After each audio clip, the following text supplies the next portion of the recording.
बिस्मिल्लाहिर्रहमानिर्रहीम। अल्लाह अल्लाह तेरी इबादत करते हैं और तेरे से ही कामयाबी और इज्जत मांगते हैं। मेरे मेलसी के बाशऊर शहरियों, मैं सबसे पहले तो औरंगजेब खान आपको और ताहिर इकबाल आप दोनों को इस शानदार जलसे में जो आपने लोगों को इकट्ठा किया, मैं आपको खिराज तहसीन पेश करता हूं।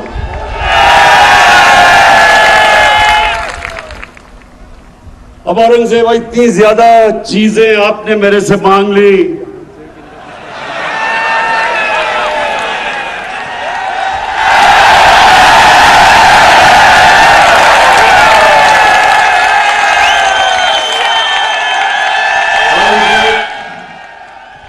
और जहां से लगता है कि जो 74 साल में काम नहीं हुए वो 1 साल में ही आप करवाना चाहते हैं।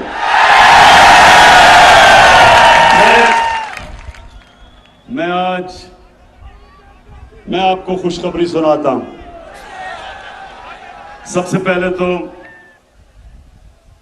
मेलसी के लोगों, सबसे पहले खुशखबरी ये कि हमारी फेडरल गवर्नमेंट ने फैसला किया है कि हम जनूबी पंजाब के लिए 500 अरब रुपया मजीद खर्च करेंगे। और अभी आपको उस्मान बुज़दार ने, आप ही के जनूबी पंजाब के चीफ मिनिस्टर ने इतनी लंबी चीजें बताई हैं कि जो जो आपकी ख्वाहिशें थी तकरीबन सारी उन्होंने कहा या इस बारी पूरी होंगी और या अगले बजट में पूरी होगी। लेकिन मेलसी के लोगों, इससे भी ज्यादा खुशखबरी आपको सुनाने लगा हूं।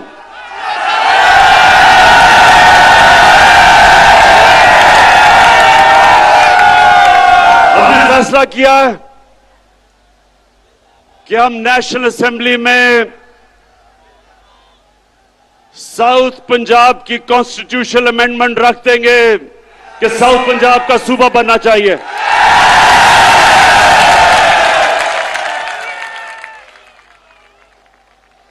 अब हम देखेंगे कि क्या ये पीपल्स पार्टी और नून लीग, आप तो बड़ी देर से लोगों को वादा कर रहे हैं जनूबी पंजाब का, क्या आप हमारी हिमायत करेंगे या नहीं, अब आपके सामने आ जाएगा। लेकिन इंशाअल्लाह हमने ये बिल रख देना असेंबली में। अच्छा, अब मेलसी के लोगों, ज्यादातर यहां गुजारा काश्तकारी के ऊपर होता है, तो सबसे पहले तो मैं बड़े फख्र से कहना चाहता हूं कि जितना किसानों ने हमारे दौर में, जितना किसानों के पास पैसा आया, कभी पाकिस्तान की तारीख में नहीं आया। और मैं आपको अब जरा ये मेरे पास अदाद और शुमार है। मकई में हर एकड़ के ऊपर महंगाई के बावजूद जो मकई की फसल की कीमत बढ़ी है, 40,000 से 50,000 तक मजीद फायदा हुआ है किसान को।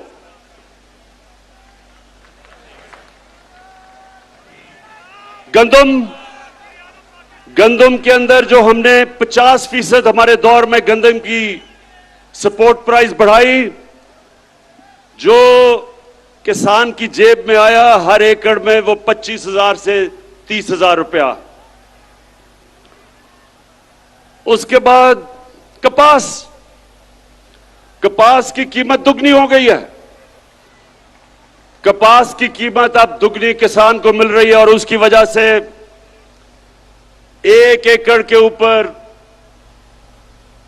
कपास में 70,000 से 80,000 रुपए तक मेरे किसान को फायदा हुआ है। और अब एक और चीज कि यूरिया खाद, मुझे पता है कम हुई थी बीच में, दुनिया में कम हो चुकी है, लेकिन अभी आपको मिलेगी। हमने बड़ी मुश्किलों से हमने खाद भी ज्यादा इस बार प्रोड्यूस की, ज्यादा गैस दिया, खाद की फैक्ट्रियों को बंद नहीं होने दिया, लेकिन उसके बावजूद हमने चाइना से 1 लाख टन खाद मंगवाई है, जो कि इंशाल्लाह 1 हफ्ते तक पहुंच रही है।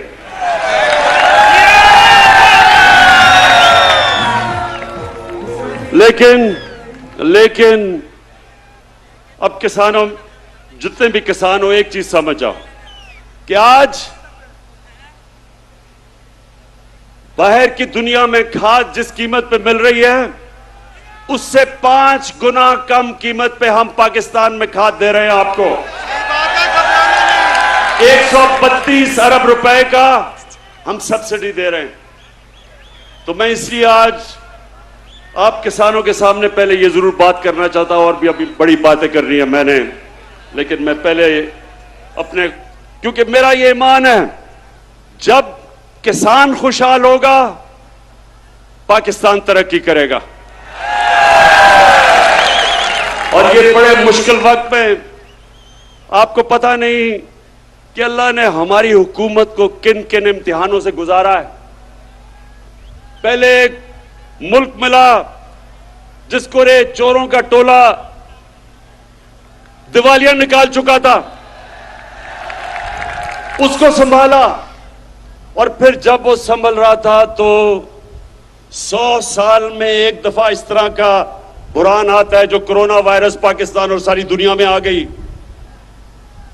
और मैं अल्लाह का शुक्र अदा करता हूं कि हमारा वो मुल्क है जो दुनिया मानती है कि 190 मुल्कों में से वो 3 वो मुल्कों में से है जिसने सबसे बेहतर तरीके से इस बड़े बुरान से अपने मुल्क को निकाला है, अपने लोगों को भी बचाया, अपनी माइशत को भी बचाया। और उसके बाद महंगाई का समुंदर आ गया सारी दुनिया में। मेलसी के नौजवानों, आपको पता होना चाहिए कि इस वक्त दुनिया की तारीख में, यानी, और मैं तारीख की बात कर रहा हूं कि अमेरिका में 40 साल के बाद सबसे ज्यादा महंगाई आई है, बर्तानिया में 30 साल के बाद, जर्मनी में 26 साल के बाद, तुर्की में 20 साल के बाद। इतनी महंगाई दुनिया में जो आई है, उसके मुकाबले में पीपल्स पार्टी का जो 2008 से 13 का दौर था, उस दौर में ज्यादा महंगाई थी आज से। लेकिन इस महंगाई के बावजूद इंशाअल्लाह हमने पूरी कोशिश की कि आपके ऊपर हम कम बोझ डालें,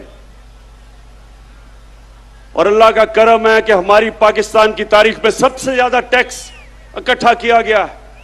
और उसकी वजह से मैंने 10 रुपए कम किया पेट्रोल और डीजल,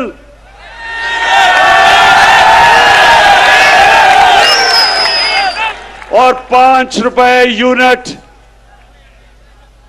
बिजली कम की। ये सिर्फ इस तरह हम कर सके कि हमारी एफबीआर ने रिकॉर्ड टैक्स इकट्ठा किया, हमारी कौम ने टैक्स दिया। और मेरा अपनी कौम से वादा है, जितना जितना आप हमारे टैक्स देते रहेंगे, वो सारा टैक्स मैं अवाम के ऊपर बोझ कम करने पे लगाऊंगा। और अगर ये जो भगौड़ा बैठा हुआ है लंदन में, जिस दिन इसका मैंने पैसा वापस ले आया, तो मैं आपको वादा करता हूं कि पेट्रोल और डीजल की कीमत आधी कर दूंगा।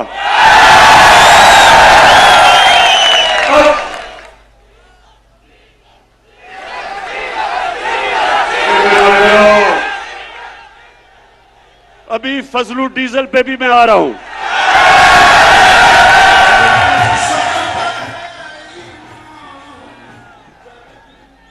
अच्छा मेलसी के लोगों, ये भगौड़े और डीजल के ऊपर आने से पहले मैं सिर्फ आपको, नौजवानों, आपके लिए एक बात करना चाहता हूं। मेरे मां बाप एक गुलाम हिंदुस्तान में पैदा हुए थे, मैं पहला था। हम वो बच्चे थे जो आजाद पाकिस्तान में पैदा हुए थे। और मेरी हमेशा मां बाप ने भी मुझे याद दिलाया और हमेशा मेरे ज़हन में था कि कभी हमने पाकिस्तान को कभी किसी की गुलामी नहीं करने देना। और मेरे मेलसी के लोगों और जो पाकिस्तान के लोग टीवी पे ये देख रहे हैं, ये सुन लो, ना आज तक इमरान खान किसी के सामने झुका है, और इंशाअल्लाह जब तक मेरे में खून है, मैं अपनी कौम को किसी के सामने झुकने नहीं दूंगा। अभी ये जरा सुने, यूरोपियन यूनियन के एम्बेसडर ने खत लिखा पाकिस्तान को कि आप रूस के खिलाफ उसके मुखालिफ स्टेटमेंट दें, उसके खिलाफ वोट दें। मैं ये यूरोपियन यूनियन के एम्बेसडर से पूछता हूं कि क्या आपने हिंदुस्तान को भी ये खत लिखा था? क्योंकि मैं अपनी कौम को याद करवाना चाहता हूं कि ये वो पाकिस्तान था जिसने ये नेटो की मदद की, जो वॉर ऑन टेरर थी, हमने उनका साथ दिया। मैं कभी ना साथ देता, मैं अपनी मुल्क को बाहर रखता उस जंग से, लेकिन उस वक्त का जो सरबराह था उन्होंने उनका साथ दिया। क्या मिला पाकिस्तान को? 80,000 पाकिस्तानियों की जानें गई, हमारा कबायली इलाका उजड़ गया, 35 लाख लोगों ने नकल मकानी की, हमारे मुल्क को 100 अरब डॉलर से ज्यादा नुकसान हुआ। तो क्या मैं अपने यूरोपियन यूनियन के एम्बेसडर से पूछता हूं कि आपने क्या हमारा शुक्रिया अदा किया? क्या आपने कहा कि हां आपने हमारी मदद की थी, हमारी जंग में आपने हमें अप्रिशिएट किया?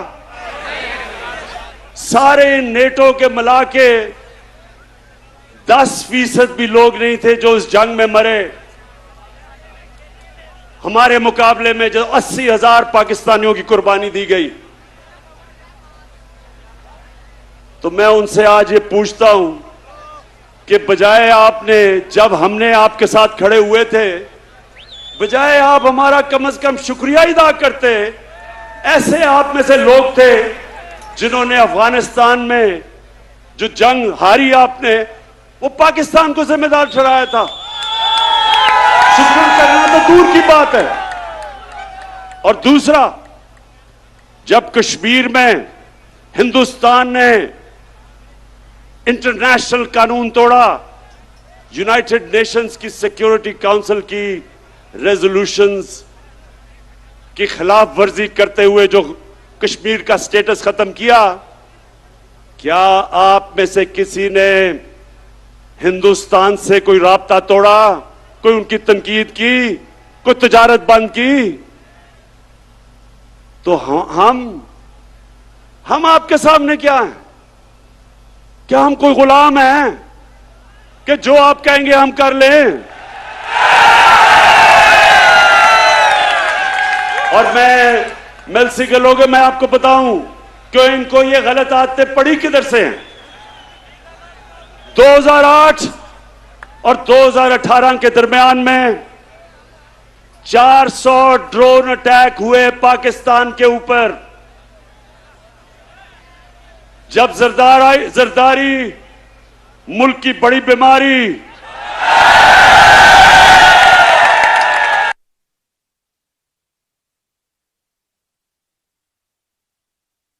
आज़म इमरान खान हुआ जो दुनिया की तारीख में कभी नहीं हुआ।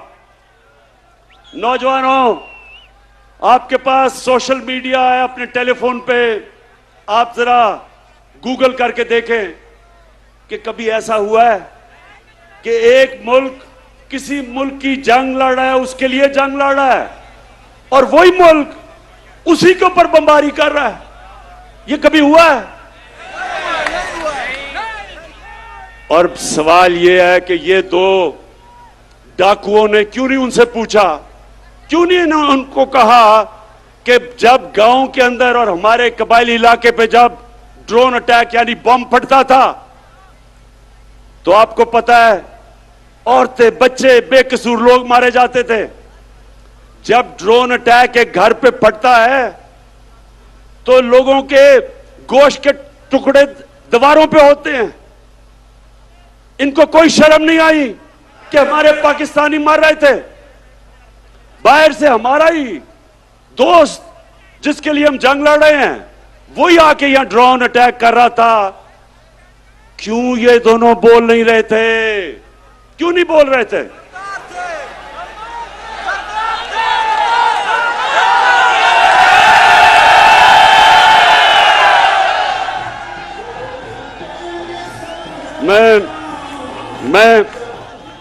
मैं आपको बताता हूं कि ये दो डाकू क्यों नहीं बोल रहे थे, क्योंकि इनके चोरी इस मुल्क से जो पैसा लूट के इन्होंने बाहर के मुल्कों में और बैंकों में और बड़े बड़े महल्लात लिए हुए थे, इनको डर था कि जिस दिन ये कहेंगे कि सर ये क्या कर रहे हैं आप, ये ना करें, वो इनकी प्रॉपर्टी जब्त कर लेंगे। आज रूसियों की जो उनकी मगरब में असासे हैं वो जब्त कर रहे हैं। इनको भी वही डर लगा हुआ था। तो ये पैसे के बुत की पूजा करने वाले चुप करके तमाशा देखते रहे और हमारे लोगों का खून होता रहा। बेकसूर लोग बेचारे कबायली इलाके में उनके बच्चे मरे, और वो जिसके खानदान में लोग मरते थे वो हमारे खिलाफ हमले करते थे, बदला हमारे पे लेते थे, क्योंकि उनको पता था कि हमारी इजाजत से ये ड्रोन अटैक्स अपने मुल्क पे हो रहे हैं। आप बताएं, जब से इमरान खान वजीर आजम बना कोई ड्रोन अटैक हुआ है? ना ही हुआ। और मैं आज अब सबके सामने कहता हूं कि कभी किसी ने कोशिश की ड्रोन अटैक करने की, मैं पाकिस्तान की एयरफोर्स को कहूंगा कि वो ड्रोन को नीचे गिरा दे। इसलिए कि यह कानून की खिलाफ वर्जी है। कोई दुनिया में कानून इजाजत नहीं देता कि आप किसी के मुल्क में आके अटैक करके और लोग मार दें। अंग्रेजी में कहते हैं जज, ज्यूरी, एक्सिक्यूशनर। ये किसी कानून के अंदर नहीं है, ये जंगल के कानून के अंदर है।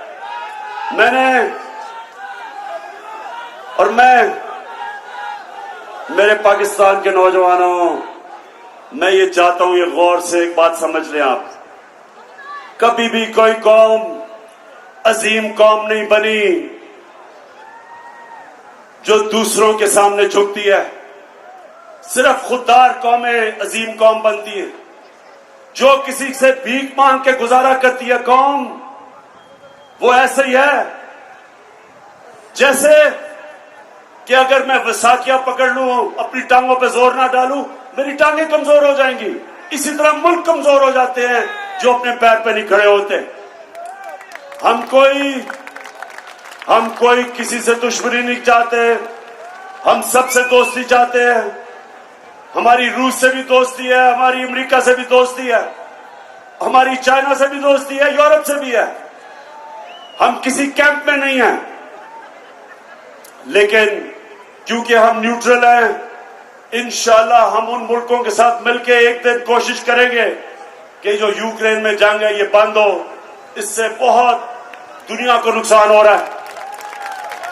इससे तेल की कीमतें आसमानों पे चली गई, गंदम की कीमतें सब आसमानों में, गैस की कीमत उधर पहुंच गई है कि ये यूरोप जैसे मुल्क, बर्तानिया जैसे मुल्क में इस वक्त लोगों को मुश्किल पड़ी हुई है। तो इसलिए हम जंग में किसी का साथ नहीं देंगे, अमन में सबका साथ देंगे। अब मैं अपने पाकिस्तानियों, ये जो अदम एतमाद की तहरीक है इसके ऊपर जरा मैं बात थोड़ी सी करना चाहता हूं। पहले ये लोग कौन है जो अदम एतमाद की तहरीक चला रहे हैं?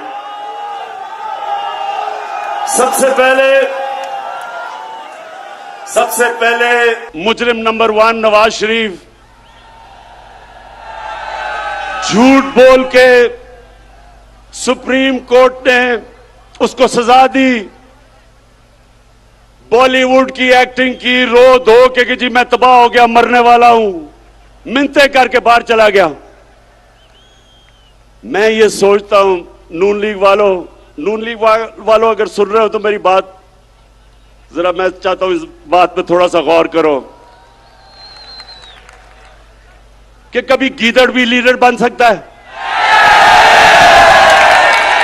कभी दुनिया में सुना है कि वो लीडर हो जो खुद दुमदुमा के भाग जाए और दूसरी तरफ भागा है? पहली दफा जनरल मुशर्रफ के दौर में तो आसिफ जरदारी ने तब कहा था, आसिफ जरदारी जब आप इकट्ठे होंगे तो जरा याद कराना शरीफों को और नून लीग को कि क्या आपने ये नहीं कहा था कि अटक जेल में टिश्यू के डब्बे खत्म हो गए नवाज शरीफ के आंसू पहुंचते पहुंचते। तो वहां रोना धो के वहां से भागा, झूठ बोल के गया कि मैंने कोई मुआहिदा नहीं किया। फिर वो सऊदी शहजादा आया और उसने मुआहिदा दिखा दिया। फिर कहता नहीं जी वो असल में 5 साल का था, 10 साल का नहीं। अब फिर बाहर चला गया है। अब नून लीग, मैं जरा अपनी, क्योंकि नून लीग में बड़े अच्छे अच्छे लोग भी हैं, तो मैं जरा नून लीग वालों से ये भी पूछना चाहता हूं, अपने जरा बच्चों को कहें जरा गूगल करें अपने मोबाइल पे, कोई इसकी दुनिया में मिसाल मिलती है कि एक मुल्क का 3 दफा वजीर आजम, उसके 2 बच्चे बाहर गए, अरबों रुपए के महलों में रह रहे हैं, वो खुद अरबों रुपए के महल में रहता है, और जब बच्चों से पूछते हैं कि जी ये पैसा किधर से आया, कहते जी हम तो पाकिस्तानी शहरी नहीं हैं, हम जवाबदेही नहीं हैं। यानी 3 दफा मुल्क का सदर, प्राइम मिनिस्टर, इसका मतलब कि वो फिर ये सिर्फ पाकिस्तान को लूटने के लिए आते हैं, पैसा चोरी करके बाहर, छुट्टियां बाहर, ईद बाहर, घर बाहर, शॉपिंग बाहर, और पाकिस्तान सिर्फ लूटने के लिए रखा हुआ है। ये है नंबर 1 जो चाहता है आदमी इत्तेमाद की तहरीक हो, इसलिए कि वो चाहता है कि फिर से उसको याद आ रहा है कि कैसे उन्होंने मजे मजे से पाकिस्तान को पिछले 30 साल में लूटा है। दूसरा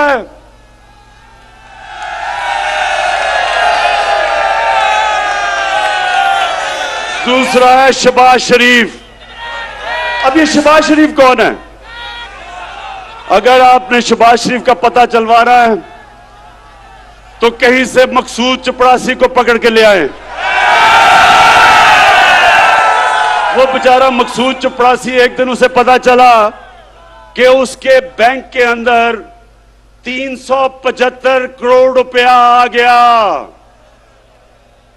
ये इसी तरह ही था कि हुदैबा पेपर मिल में लंदन में काजी फैमिली बैठी थी आज से 20-25 साल पहले, क्योंकि इन्होंने तो पुरानी चोरी शुरू की हुई है ना, तो उनको पता चला कि उनके बैंकों में लाखों पाउंड आ गए। वो बेचारे हैरान, किधर से आए हैं? पता चला यहां से चोरी का पैसा पहले उधर भेजा और उधर से रेमिटेंस दिखा के पैसा पाकिस्तान ले आए। तो शहबाज शरीफ, अच्छा अब इसका मैं आपको एक बताऊं, इन दोनों ने एक बड़ा ये हर कोई मैच खेलता है ना, तो इन्होंने एक मैच की एक टेक्निक निकाली हुई है। वो भगौड़ा जो उधर बैठा है, वो और उसकी बेटी, वो फौज को बुरा भला कहते हैं, और शहबाज शरीफ जो भी उसको बूट नजर आता है पॉलिश करना शुरू कर देता है। लेकिन शहबाज शरीफ, ये वो जमाना बदल गया है। ये वो जनरल जिलानी का जमाना नहीं, जब उसके घर पे सरिया लगाते लगाते अब वजीर आला बना और फिर अरबोपति बन गए। जमाना बदल चुका है। आपको शहबाज शरीफ जो मर्जी आप कर लें, आपको जवाब देना पड़ेगा कि 16 अरब 1600 करोड़ रुपया आपके नौकरों के अकाउंट में कैसे आया। मैं फिर से नून लिख के पूछता हूं कि आप भी ये पूछे तो सही इससे कि 1600 करोड़ रुपया नौकरों के अकाउंट में किधर से आ गया। अगर हलाल का पैसा था तो अपने अकाउंट में लेते, क्योंकि आपने चोरी का पैसा था तो नौकरों के अकाउंट में। बेटे को भी इसने बाहर भिजवा दिया है, मकसूद चपड़ासी को भी बाहर भिजवा दिया है, अपने दामाद को भी बाहर भिजवा दिया है। भाई यहां तो अदालतें आजाद हैं, क्यों बाहर भिजवाया हुआ है इनको। तो ये है दूसरा जो डरा हुआ है कि इसका केस आने लगा है, और अगर केस आ गया तो इसने जेल में होना है, इसलिए ये भी जल्दी जल्दी अदम एतमाद की तहरीक में। और तीसरा है नहीं बीमारी, जरदारी। जरदारी का कमाल यह है कि जब बेनजीर इक्तदार में आई तो आते साथ ही एक साल ही नहीं लगा, सारी दुनिया में धूम मच गई मिस्टर 10% कि हर चीज के ऊपर 10% पैसे खींच लेता था। ये वो आदमी था जो बेम्बिना सिनेमा के टिकट ब्लैक करता था। उसके बाद जो इसने पैसा बनाना शुरू किया, इसके और नवाज शरीफ के ऊपर बाहर के अखबारों के अंदर मजमून आए, किताबों के अंदर इनका जिक्र आया, इनकी चोरी का। बीबीसी के ऊपर फिल्में बनी इनकी चोरी पे। इसी जरदारी को 2 दफा नवाज शरीफ ने जेल में डाला करप्शन पे, और हुदैबा पेपर मिल का जो करप्शन का केस था वो जरदारी ने उसके ऊपर बनाया नवाज शरीफ पे। 96 की असेंबली में आसिफ जरदारी से पूछा गया कि सारे महल आपका है या नहीं है। एक बड़ा महंगा इसने महल खरीदा बर्तानिया में।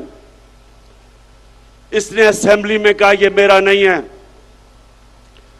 वो केस हुआ, केस पाकिस्तान जीत गया, सारे माल को बेचा, पैसा पाकिस्तान आना था। इतने में मुशर्रफ ने इसको एनआरओ दे दिया, पैसा भी हजम कर गया वो। ये फिर $60 मिलियन यानी $6 करोड़ पड़ा था स्विट्जरलैंड में। पाकिस्तान ने केस किया, पाकिस्तान केस जीतने लगा था, मुशर्रफ ने एनआरओ दिया, वो भी हजम कर गया। ये हैं वो लोग जो सारे मिलके कि जी वो बहुत बुरे हालात है पाकिस्तान के, अदम एतमाद हम लेके आएंगे। और चौथे नंबर पे फजलू।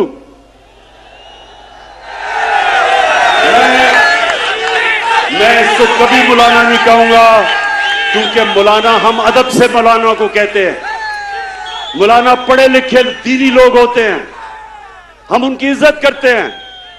लेकिन जो डीजल के परमिट को बेच के पैसे बनाता है, और ये सिर्फ पैसे नहीं बनाता, ये ब्लैकमेल करता है। मदरसे के बच्चों को ले आया, इस्लामाबाद में धरना दिया। वो मीडिया ने जाके मदरसों के बच्चों से पूछा कि ये क्यों आए हो तुम धरना देने। उन्होंने कहा जी इसलिए कि इमरान खान यहूदी एजेंट है। उन्होंने कहा कि ये यहूदियों का या साजिश कर रहा है पाकिस्तान में। मौलाना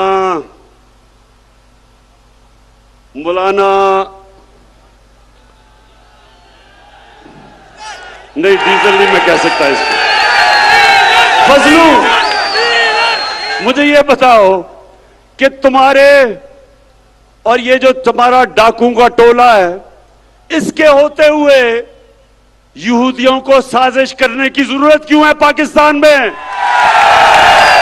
पिछले 10 सालों में 4 गुना, 2008 से 18 तक 4 गुना पाकिस्तान का कर्जा बढ़ा है। 4 गुना, 6,000 अरब रुपए से 2008 में, 60 साल में पाकिस्तान का कर्जा 6,000 अरब था।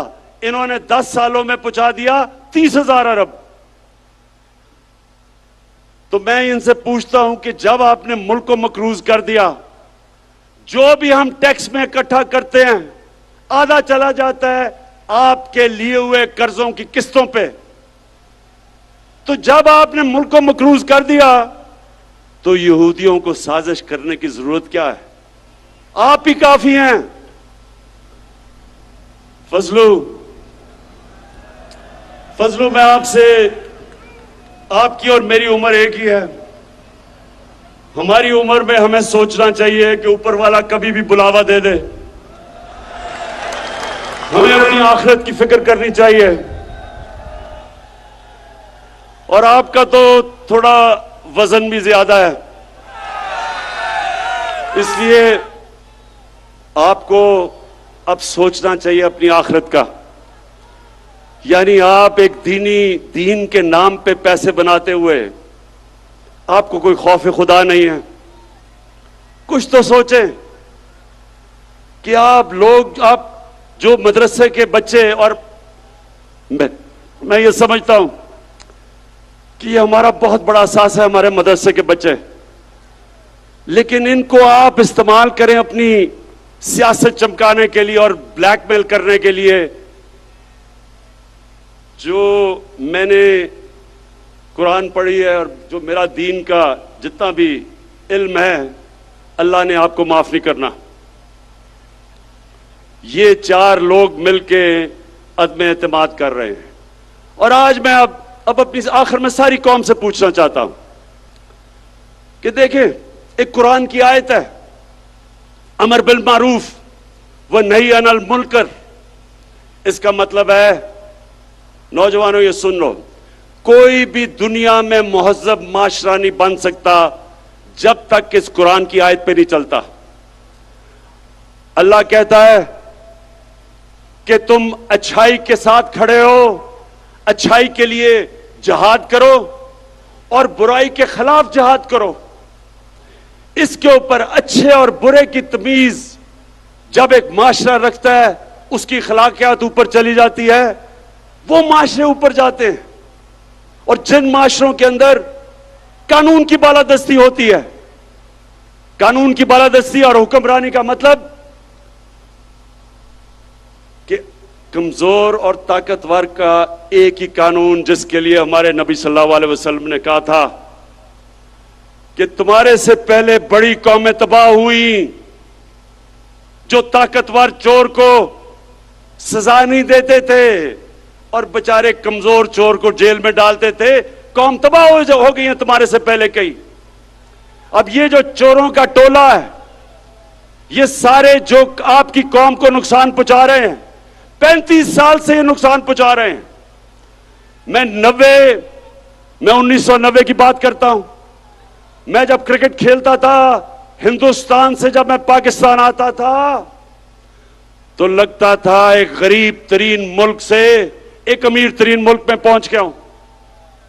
हम उनसे आगे थे, हम सारे बर्रे सगीर में सबसे आगे थे। जब ये चोरों का टोला इस मुल्क के ऊपर मसल्लत हुआ, हम सबसे पीछे रह गए। ये अमीर तरीन हो गए हैं, कौम मकरूज और गरीब हो गई है। ये समझ जाए मेरे मेलसी के नौजवानों, ये आप समझ जाए, जब तक एक कौम अच्छे बुरे की तमीज नहीं करती, कौम ऊपर नहीं जा सकती। मदीना की रियासत में हमारे नबी सल्लल्लाहु अलैहि वसल्लम ने इखलाकियात के ऊपर अपनी रियासत की बुनियाद रखी थी और इंसाफ पे, उस पे वो दुनिया की अजीम कौम बने थे। जब इस तरह के चोर मिलके सिर्फ एक ही काम है कि बारियां लेते रहें, खाते रहें, जो इनको इत्तेसाब इनका करने लगे तो उसके साथ सब मिलके उसको गिराने की कोशिश करें, तो ये लोग, मैं अपने मीडिया से कहता हूं कि आप, मीडिया एक वॉचडॉग होता है, मीडिया का काम होता है लोगों को अच्छे बुरे की तमीज दें। आज मगरबी मीडिया कभी भी किसी के ऊपर चोरी का इल्जाम हो वो तकरीर नहीं कर सकता, वो मीडिया के सामने नहीं जाता। अगर कोई पकड़ा जाए करप्शन में, माशरे में उसकी सोशल बॉयकॉट हो जाती है, कोई उसके करीब नहीं जाता। तो मीडिया आपकी भी जिम्मेदारी है, आपके बच्चे हैं। मैं जो लोग आज मीडिया में इनकी हिमायत कर रहे हैं इन डाकुओं की, मैं आपसे यह सवाल पूछता हूं कि क्या आप चाहेंगे कि आपके बच्चे फजलुर रहमान फजलू डीजल हो जाएं, या आप चाहेंगे कि मकसूद चपरासी वाला शोभा शरीफ आपका बेटा बन जाए, या आप चाहेंगे कि भगोड़ा नवाज शरीफ बन जाए, और या आप चाहेंगे कि आपका बेटा जरदारी की तरह बन जाए? कोई नहीं चाहेगा। तो फिर आप क्यों इस मुल्क में अच्छाई के साथ नहीं खड़े होते? 30 साल से आप देख रहे हैं कि मुल्क से क्या कर रहे हैं। मैं आज आखिर में एक बात कह के अपना बात खत्म करता हूं कि मैं 25 साल पहले मैं सियासत में आया ही था इनका मुकाबला करने के लिए। जब तक मेरे में खून है मैं इनका मुकाबला करूंगा।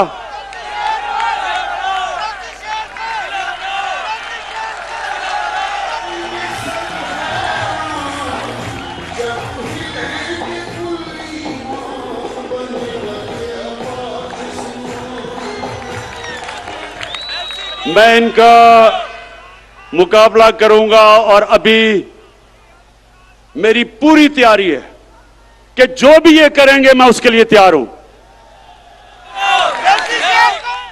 लेकिन मैं इनसे आखिर में आखिरी बात ये कह के छोड़ता हूं कि ये जो चोरों का टोला है, ये डाकुओं का जो गुलदस्ता है, क्या आप तैयार हैं जब इंशाअल्लाह आपकी अदम इत्तेमाद की तहरीक फेल होगी तो आप तैयार हैं जो मैं आपसे करूंगा?